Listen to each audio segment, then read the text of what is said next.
Sahabat Ali bin Abi Thalib secara silsilah adalah sepupu dan menantu Rasulullah SAW. Ayahnya adalah bernama Abu Thalib, yaitu paman Nabi Muhammad SAW. Kita tahu bahwa Nabi Muhammad semasa kecil sudah yatim piatu dan berada dalam beberapa asuhan setelah wafatnya sang ibu. Nabi pernah diasuh oleh sang kakek Abdul Muthalib dan sang paman Abu Thalib. Sewaktu mengasuh, Abu Thalib sangat menyayangi Nabi Muhammad SAW.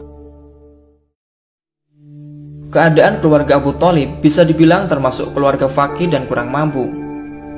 Setelah lahirnya Ali bin Abi Thalib, Nabi dan Siti Khadijah mengasuh Ali kecil dan menjadikannya anak angkat. Hal ini juga sebagai wujud balas budi atas kasih sayang sang paman Abu Thalib kepada Nabi sewaktu kecil.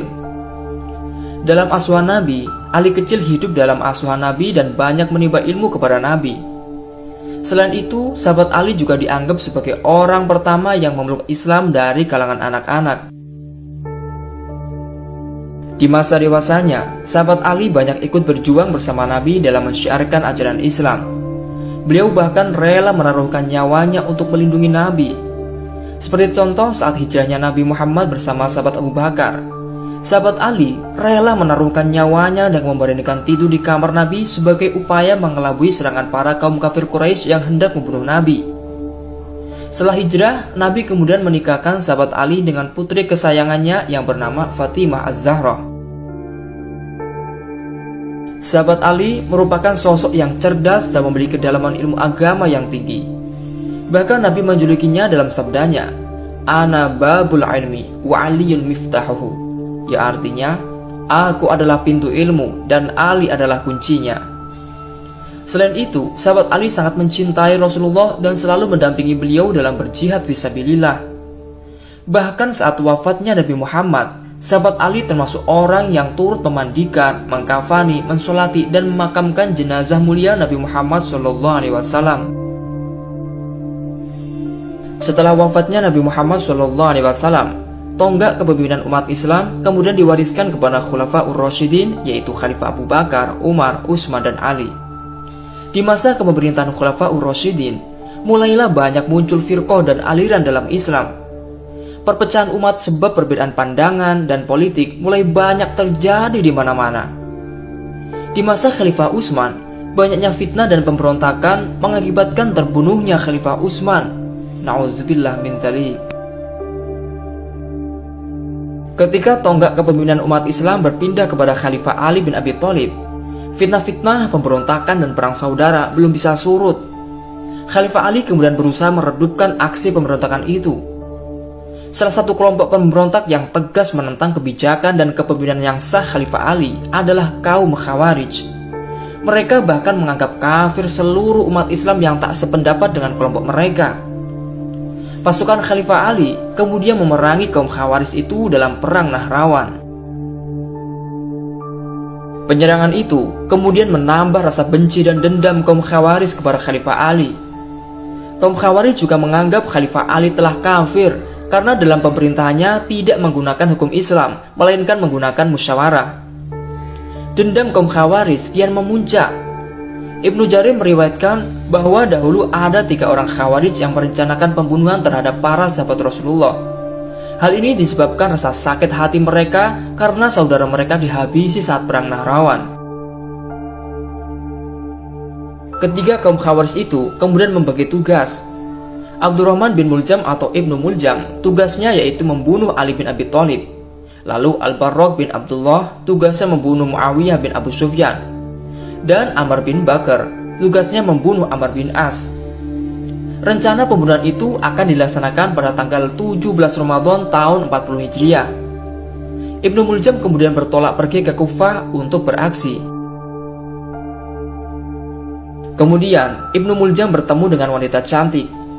Ternyata ayah dan saudara si wanita itu menjadi korban mati oleh pasukan Ali di Nahrawan.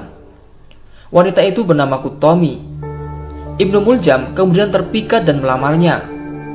Kemudian Kutom bersedia menerima pinangannya dengan syarat, yaitu salah satunya harus membunuh Khalifah Ali bin Abi Thalib.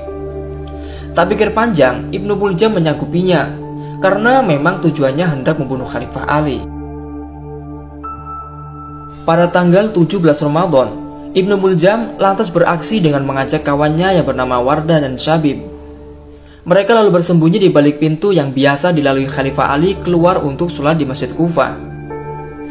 Ketika Khalifah Ali bin Abi Thalib hendak melaksanakan sholat subuh, seperti biasa beliau membangunkan umat muslim sembari berteriak, "Wahai kaum muslimin, sholat, sholat, sholat." Melihat kesempatan itu, Syabib lantas menyabetkan pedangnya ke leher Khalifah Ali. Kemudian Ibnu Muljam menambahi dengan membacok kepala Khalifah Ali dengan pedang beracun. Inna lillahi wa inna ilaihi raji'un. Darah mulia menantu Rasulullah itu tak terbendung mengaliri tubuhnya. Ibnu Muljam kemudian berkata kepada Khalifah Ali, "Tiada hukum kecuali hanya milik Allah, bukanlah milik kau dan teman-teman kau, wahai Ali." Seketika Khalifah Ali berteriak, "Tangkap mereka!" Kemudian kaum muslimin yang mendapati peristiwa itu langsung menangkap Ibnu Muljam. Sementara Wardah berhasil dibunuh saat dikejar dan Syabib berhasil kabur. Setelah Ibnu Muljam ditangkap, ia lalu dibawa ke hadapan Khalifah Ali. Sang Khalifah kemudian berpesan, jikalau Khalifah nanti wafat, maka bunuhlah Ibnu Muljam. Tapi jika beliau sehat dan selamat, biarlah sang Khalifah yang memberi pelajaran kepada Ibnu Muljam. Para tabib atau dokter kemudian didatangkan untuk mengobati luka Khalifah Ali. Meski telah dizalimi, Khalifah Ali sempat berpesan supaya memperlakukan Ibnu Muljam dengan baik saat ditawan. Berilah makan dan minum Ibnu Muljam. Jika sang Khalifah nanti sembuh, beliau sendiri yang akan mengambil keputusan. Namun Allah berkehendak lain. Khalifah Ali akhirnya menghembuskan nafas terakhirnya dan wafat pada bulan puasa Ramadan tanggal 21 tahun 40 Hijriah. Inna lillahi wa inna ilaihi raji'un. Setelah wafatnya Khalifah Ali, Ibnu Muljam kemudian dijatuhi hukuman qisas atau mati. Na'udzubillah min dzalik. Begitulah dahsyatnya dampak fitnah yang menimpa sahabat mulia Rasulullah ini. Di sisi lain, pemahaman ngawur kaum Khawarij dalam memahami ayat suci Al-Quran menjadi dalang tragedi menyedihkan itu. Pasalnya kaum Khawarij menganggap Khalifah Ali telah kafir sebab dianggap tidak menggunakan hukum Allah dalam membuat kebijakan.